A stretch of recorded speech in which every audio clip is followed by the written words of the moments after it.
we want to be so lean that we don't have that second string, that third string. But look at whether it's a football team, a baseball team, whatever, they always have a plan as to what they're going to do next.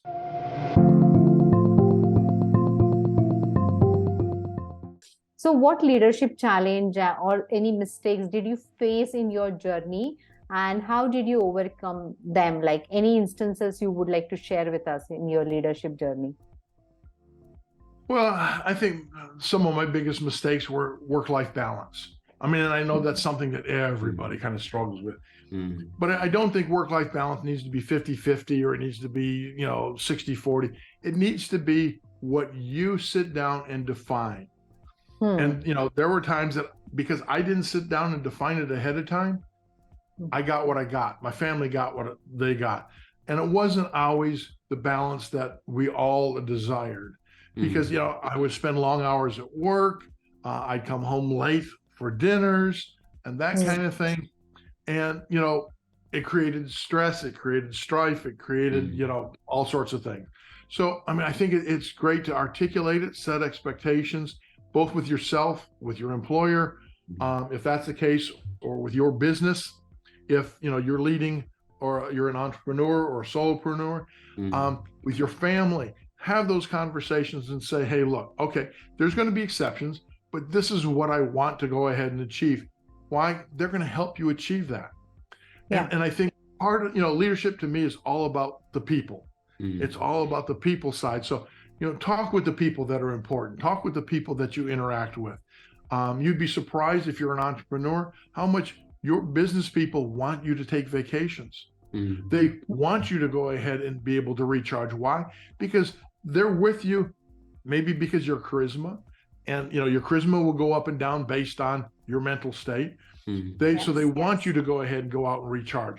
They want to go ahead and see you succeed, and they know you're not going to go ahead and do it if you're working 20 hours a day for 26 weeks straight. They know that you're going to start making mistakes. Those mistakes are going to go ahead and roll down to them. So I think work-life balance is a great place to kind of start with leadership and figure it out. I mean, for yourself, but also work with your people to go ahead and understand what theirs work-life balance is. A big portion of leadership, as I said, it's all about people. It's about mentoring those, on your team, those who work with you. What are they looking for? How do you go ahead and help them achieve that? I mean, I love seeing some of the people, some of the cell coaches and supervisors underneath me become production managers over time. They wanted to go ahead and learn things. Okay, this is where we need to go ahead and focus you. I mean, yeah, you've got a full day of work, but here's some other things that you can learn as you go ahead and do that. These are things you can watch out for, take notes on, so you can go ahead and become, they're already a leader, but become a leader on that next level. And I think it's all about that. I mean, some of my best conversations were kind of after work hours. We had multiple shifts, and having one of those young leaders come in and sit down and say, Chuck, how do I get to your job? Because I wanted them to take my job, because that frees me up to take the next job. Absolutely. Yeah. And I think, we don't always think about, we want to be so lean that we don't have that second string, that third string. But look at whether it's a football team, a baseball team, whatever, they always have a plan as to what they're going to do next. What happens if this quarterback, gets hurt?